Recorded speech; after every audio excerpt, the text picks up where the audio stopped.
एक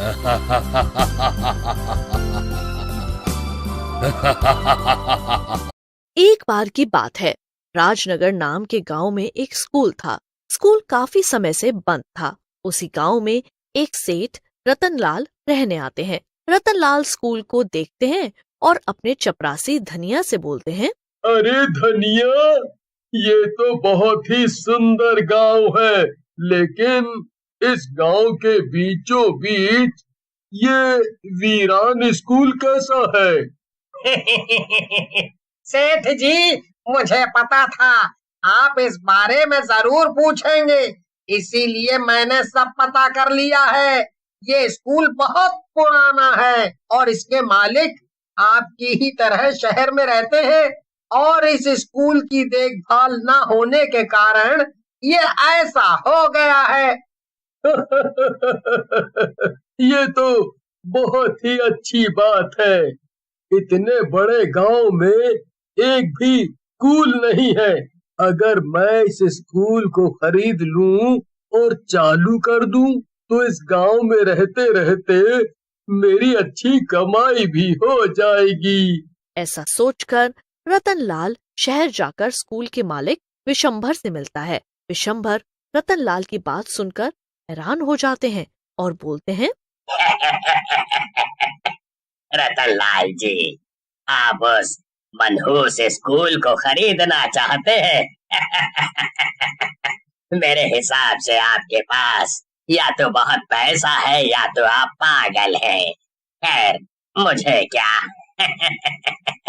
ऐसा कहकर विशंभर रतनलाल से पैसे लेकर उसे स्कूल बेच देता है और फिर टूटे फूटे स्कूल को ठीक कराने लगता है। एक दिन शंभू नाम का मजदूर कमरे में काम कर रहा होता है। तभी उसे वहाँ एक कंकाल दिखता है। अरे मर गया रे, भागो, अपनी जान बचाओ, यहाँ तो नरकंकाल है। अरे ये तो कौनो भूतिया स्कूल लग रहा है। शंभू की बात सुनकर कुछ और मजदूर काम छोड़कर खड़े हो जाते हैं। तभी वहाँ धनिया आता है और मजदूरों को यूं खड़ा देख गुस्से में बोलता है, क्या हुआ मनहूसों, यहाँ ऐसे क्यों खड़े हो? काम पर क्यों नहीं जा रहे? पता है ना, सेठ जी ने इसे 1 महीने में ठीक करने को बोला है। अरे धनिया सेठ, इस स्कूल के कमरे में एक नरकंकाल है जो कि लगत है हमें घूर रहा है। वो बहुत गुस्से में लग रहा है, कहीं हमें वो मार न डाले। तू भी ना शंभू, कैसी बहकी बहकी बातें कर रहा है? कहीं मरा हुआ कंकाल किसी को घूरता है? धनिया शंभू के साथ कंकाल वाले कमरे में जाता है। कमरे में कोई भी नहीं होता। धनिया वहाँ से चला जाता है और शंभू भी उस कमरे से निकलकर आ जाता है और काम करने लगता है। उन सब के वहाँ से जाते ही कंकाल वहाँ आ जाता है और हंसते हंसते बोलता है, नहीं छोड़ूंगा। इन सब शैतानों ने आकर मेरी शांति भंग की है। किसी को भी जिंदा नहीं छोड़ूंगा।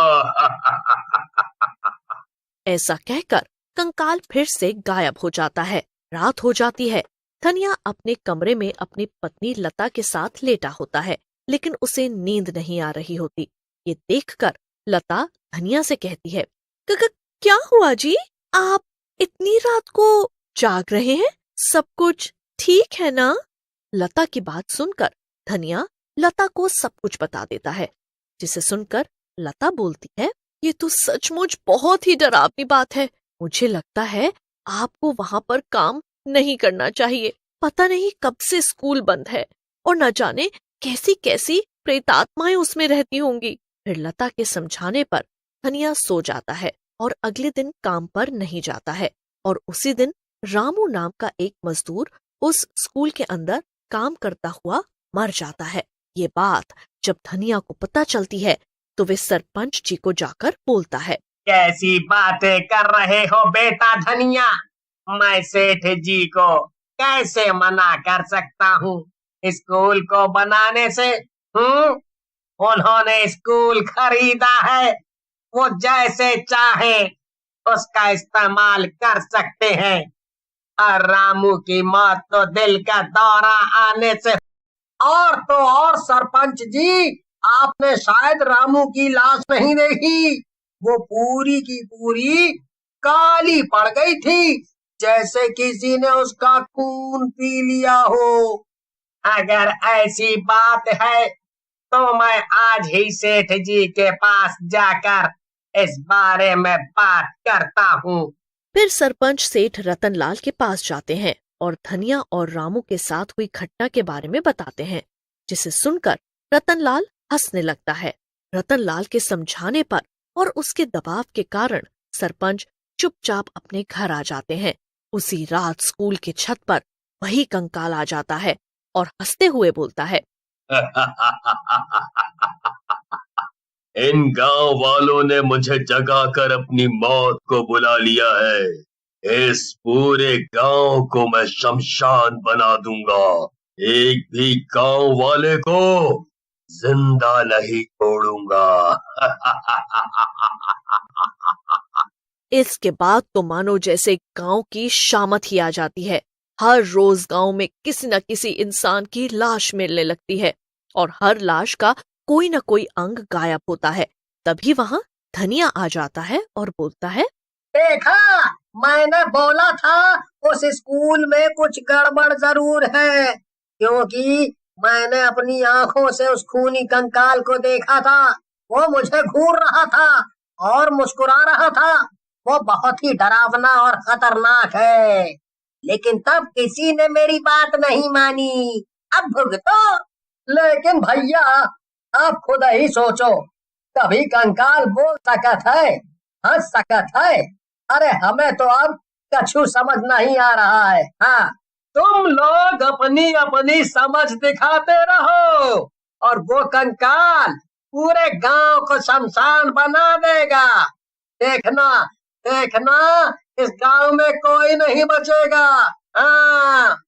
अरे कल्लू भैया, हमका तो लागत है ये धनिया भैया ठीक ही कह रहे हैं। ये किसी प्रेत आत्मा का ही काम लागत है। नहीं तो बताओ, कौनो इंसान को ऐसे मारता है? धनिया भैया सही कह रहे हैं, ये कोई भूत या प्रेत है।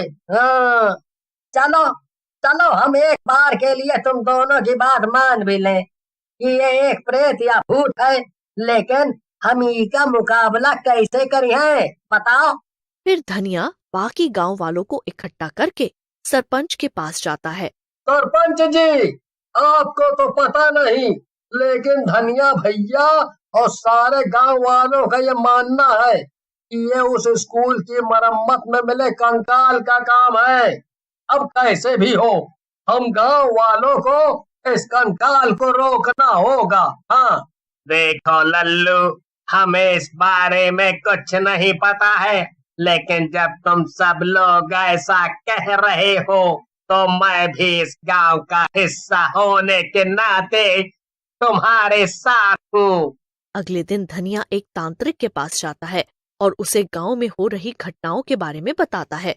फिर अगले दिन तांत्रिक गांव वालों के साथ स्कूल के अंदर आ जाते हैं और कल्लू, लल्लू और एक गांव वालों के साथ चारों तरफ घेरा बनाकर भूत को बुलाने लगते हैं। ओम ह्रीं क्लीं चामुंडाय, भूत जल्दी आजा। ओम ह्रीं क्लीं चामुंडाय, भूत जल्दी आजा। थोड़ी ही देर में चारों तरफ धुआं ही धुआं भर जाता है और वे कंकाल वहां आ जाता है। कंकाल धनिया की गर्दन पकड़कर दबाने लगता है। तभी तांत्रिक बोलता है, इस दुष्ट से धनिया को बचाने के लिए किसी गांव वाले को गंगा जल पीकर इस कंकाल से चिपकना होगा। गांव वालों, ये समस्या मेरी खड़ी की हुई है और मैं ही इसका समाधान करूंगा।